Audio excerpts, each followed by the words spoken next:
extensible infrastructure at his company or Gojek. So Ravi, take away. It's all yours. Thank you. Hey everyone. So today we'll be talking about terraforming scalable and reproducible infrastructure as Gojek. A little bit about me. My name is Ravi Sohag, and I'm serving as a VP of Engineering for the data platform at Gojek. So in today's call, we will be talking about the challenges at Gojek that we faced for spinning up the whole infrastructure, specifically from the data platform point of view. And what were our objective to basically come up with the entire platform ecosystem.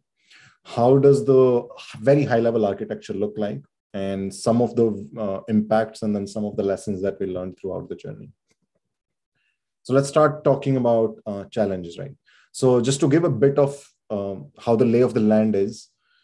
So we have somewhere around 500 plus microservices across multiple data centers, and which includes, like, if we kind of talk in terms of GCP projects and all. So we have more than like 50 plus GCP projects, which span across 200 plus networks and VPCs, and 300 plus clusters that run. And then these clusters basically include things like Kubernetes, Kafka, Flink, Airflow. And overall, we have more than 3,000 compute instances kind of backing up the databases, microservices, and more of the infrastructure. So one of the major challenges when you have the infrastructure, which is so huge and spread across, the first one is the expansion, right? So Gojek is actually spread across multiple countries, and we have more than 20 plus products like GoFood, Transport, GoPay, and then so many of them. And then all of these products are like kind of tied up into 3 super apps.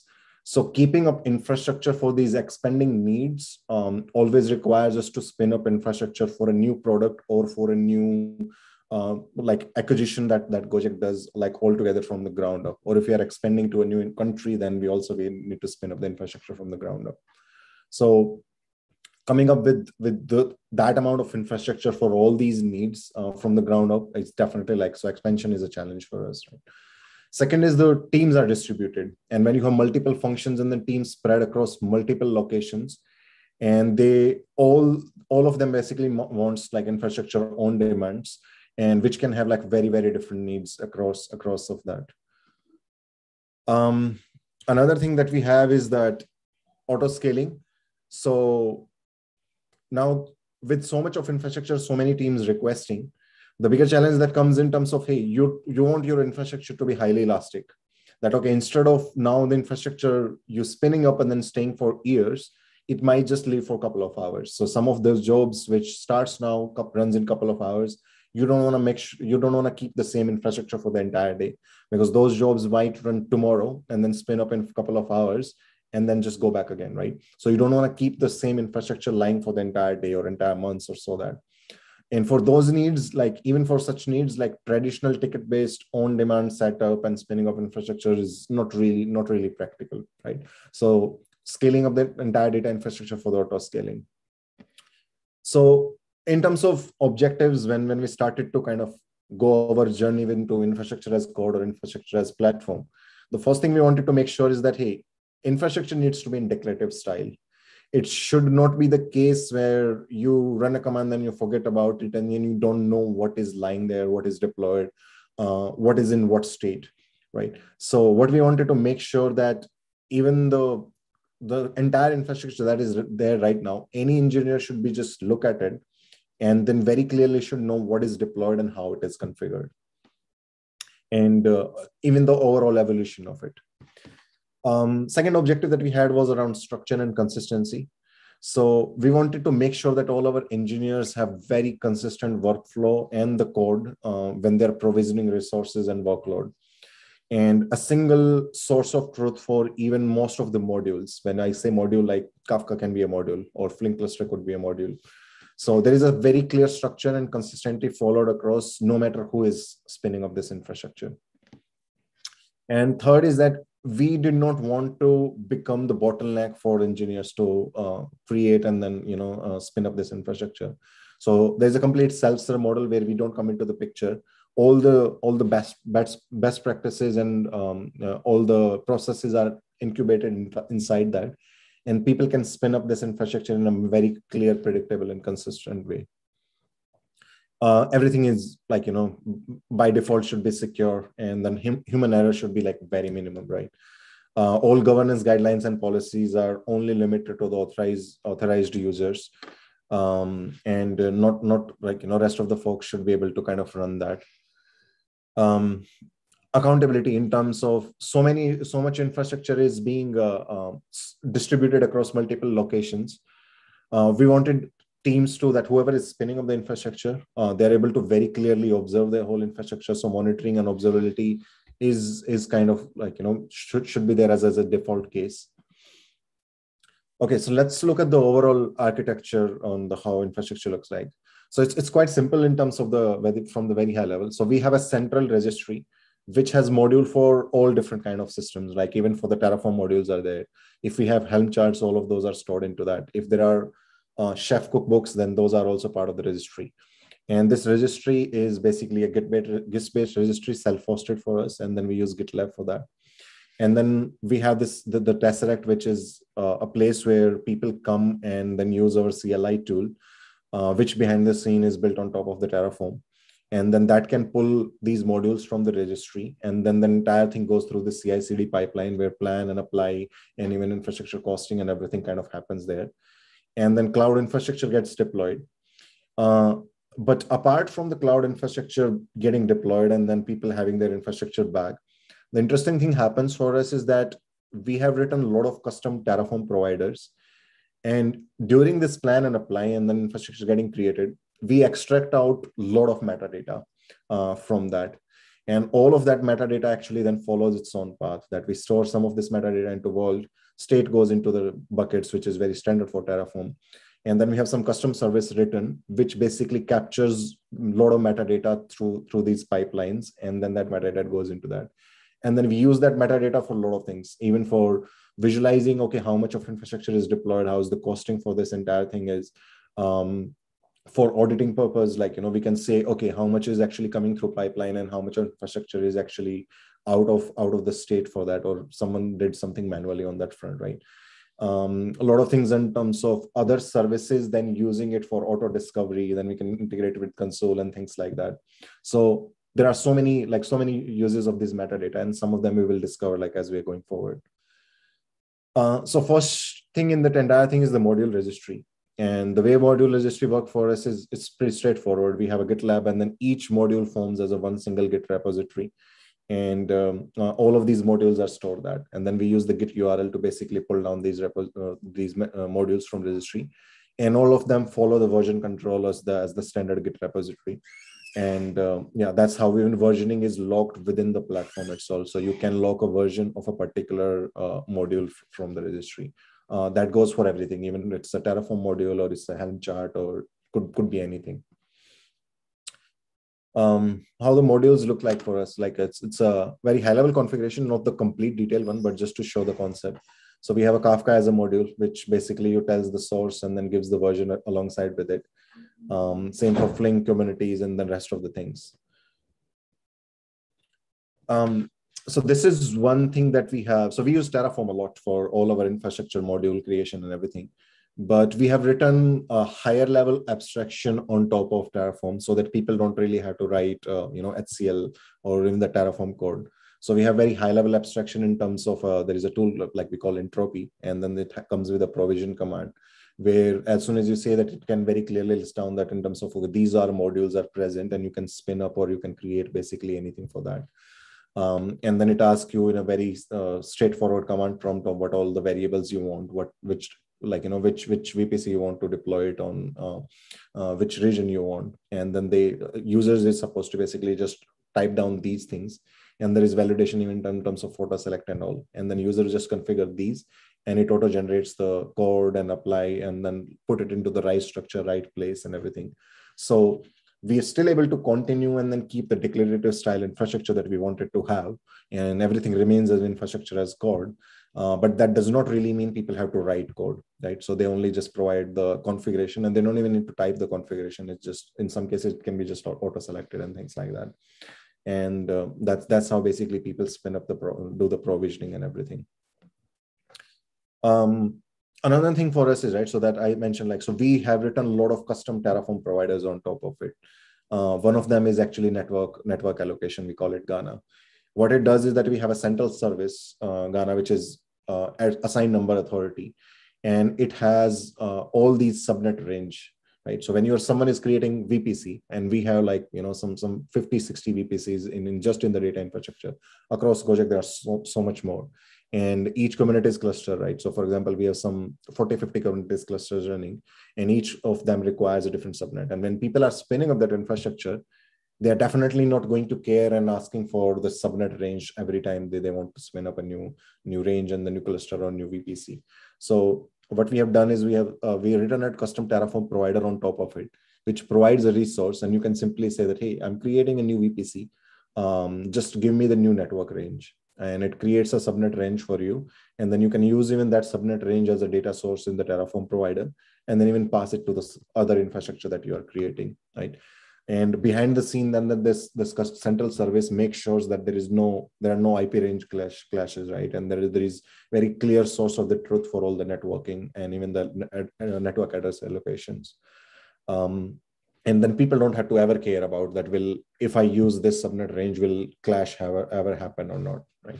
So it makes us the whole thing go away very, very, very easily. Another example of a custom Terraform provider that we have written is the metadata one.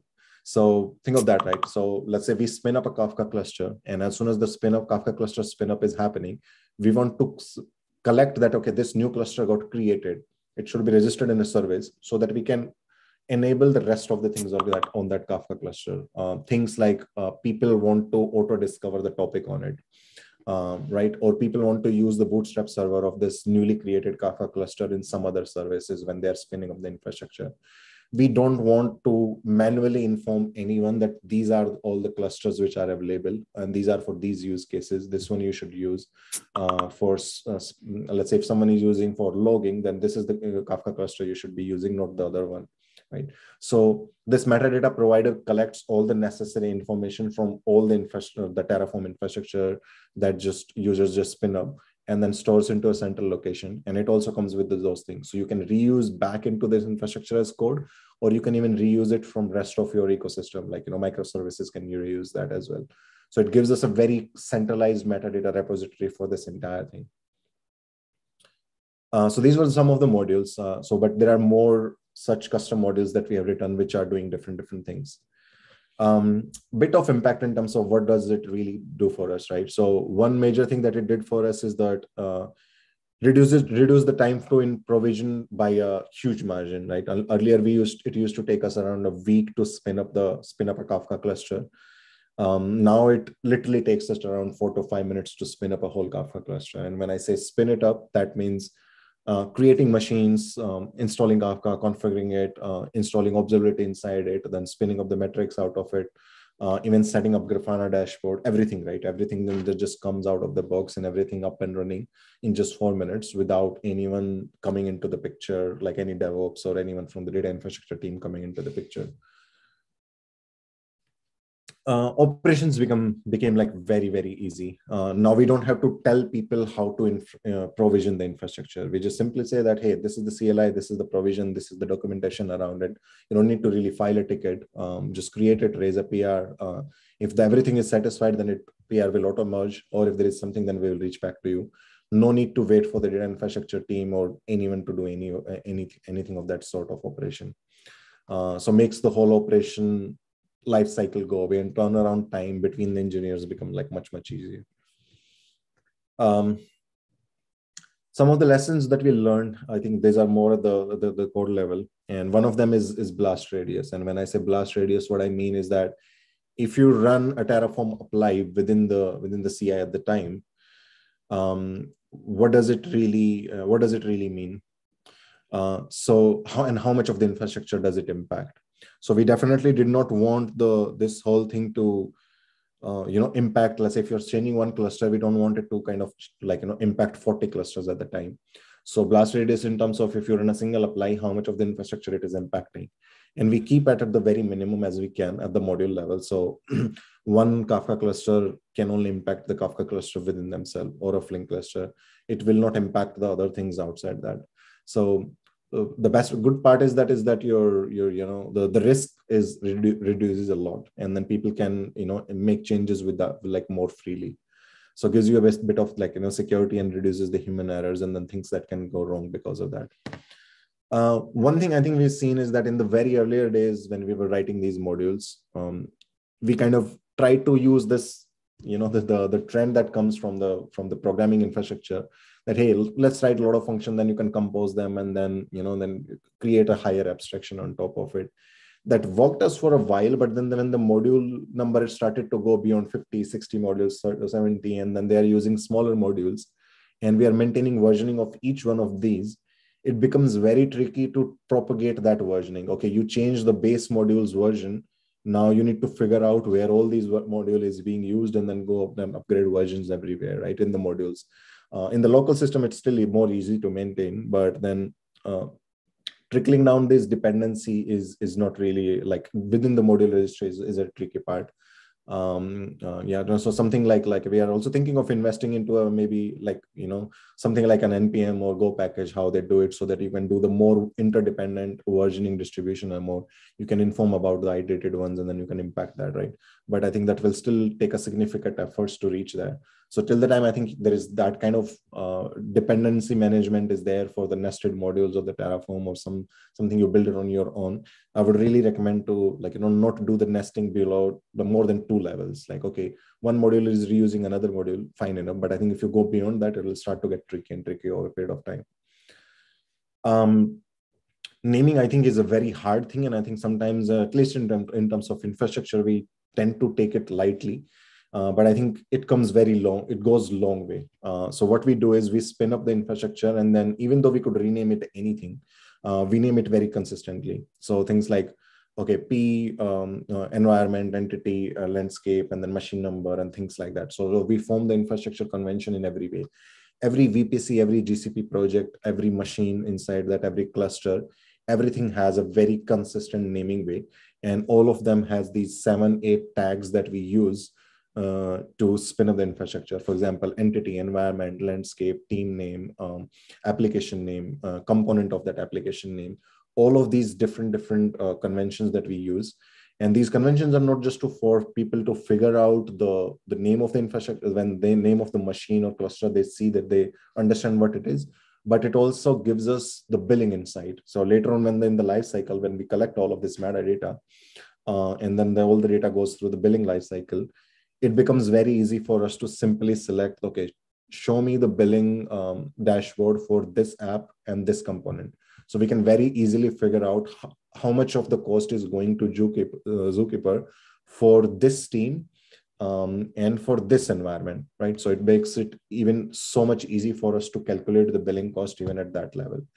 And all of that is achievable because we have very consistent naming, and the labels are applied like that. So for example, GCP, AWS both have provided like labels. So all of these tags not just go into the naming, but they also go as their labels onto each machine. And then all of these labels are then propagated into metadata as well as in the billing ecosystem and everywhere. So very simple thing, as simple as naming, but then this is all what it allows us to kind of achieve around this. I think there are more lessons and more impact than I could cover in this talk, but happy to answer those questions and then talk about more details of how each thing is there. So feel free to reach out to me or email or Twitter, or check out some of these things on the GitHub. Happy to take on questions offline. Thank you so much. Hey, awesome talk, Ravi. So we are waiting for questions in YouTube, if any. There don't seem to be anything immediately. But yeah, I mean, folks know. So let's see if folks are going to ask questions.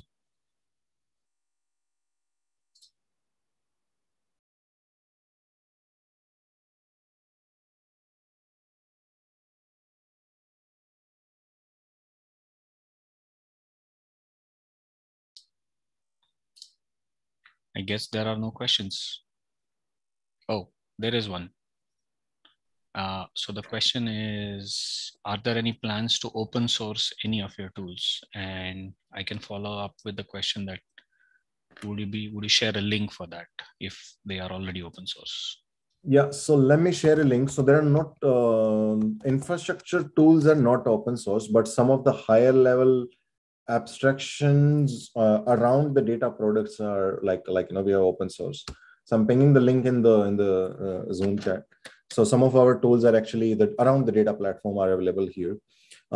We are in the process of open sourcing some of the infrastructure tools that I talked about in this talk also. So just stay tuned on to the link that I posted. Yeah, slowly you will start to see some of these things coming into this GitHub account, and then you'll